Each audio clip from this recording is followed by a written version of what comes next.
व्यास गुरु पूर्णिमा। महर्षि वेदव्यास जी अमर हैं। महान विभूति वेदव्यास का जन्म आषाढ़ पूर्णिमा को लगभग 3000 पूर्व में हुआ था।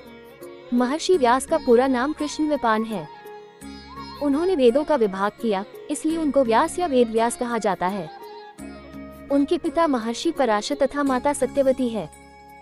भारत भर में गुरु पूर्णिमा के दिन गुरुदेव की पूजा के साथ महर्षि व्यास की पूजा भी की जाती है। महर्षि वेदव्यास भगवान विष्णु के कालावतार माने गए हैं। द्वापर युग के अंतिम भाग में व्यास जी प्रकट हुए थे। उन्होंने अपनी सर्वज्ञ दृष्टि से समझ लिया कि कलियुग में मनुष्यों की शारीरिक शक्ति और बुद्धि शक्ति बहुत घट जाएगी। इसलिए कलियुग के मनुष्यों को सभी वेदों का अध्ययन करना और उनको समझ लेना संभव नहीं रहेगा। व्यास जी ने ये जानकर वेदों के 4 विभाग कर दिए। जो लोग वेदों को पढ़ समझ नहीं सकते, उनके लिए महाभारत की रचना की। महाभारत में वेदों का सभी ज्ञान आ गया है।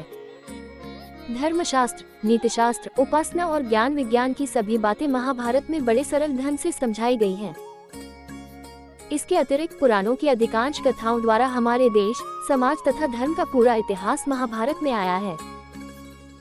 महाभारत की कथाएं बड़ी रोचक और उपदेशप्रद हैं। सब प्रकार की रुचि रखने वाले लोग भगवान की उपासना में लगे और इस प्रकार सभी मनुष्यों का कल्याण हो, इसी भाव से व्यास जी ने 18 पुराणों की रचना की। इन पुराणों में भगवान के सुंदर चरित्र व्यक्त किए गए हैं। भगवान के भक्त, धर्मात्मा लोगों की कथाएं पुराणों में सम्मिलित हैं। इसके साथ साथ व्रत, उपवासों की विधि, तीर्थों का महात्म्य आदि लाभदायक उपदेशों से पुराण परिपूर्ण है। वेदांत दर्शन की रचना करने वाले महर्षि वेदव्यास ने वेदांत दर्शन को छोटे छोटे सूत्रों में लिखा गया है, लेकिन गंभीर सूत्रों के कारण ही उनका अर्थ समझने के लिए बड़े बड़े ग्रंथ लिखे हैं। धार्मिक मान्यता के अनुसार ही गुरु पूर्णिमा पर गुरुदेव की पूजा के साथ ही महर्षि व्यास की पूजा भी की जाती है। हिंदू धर्म के सभी भागों को व्यास जी ने पुराणों में भली भांति समझाया है। महर्षि व्यास सभी हिंदुओं के परम पुरुष हैं।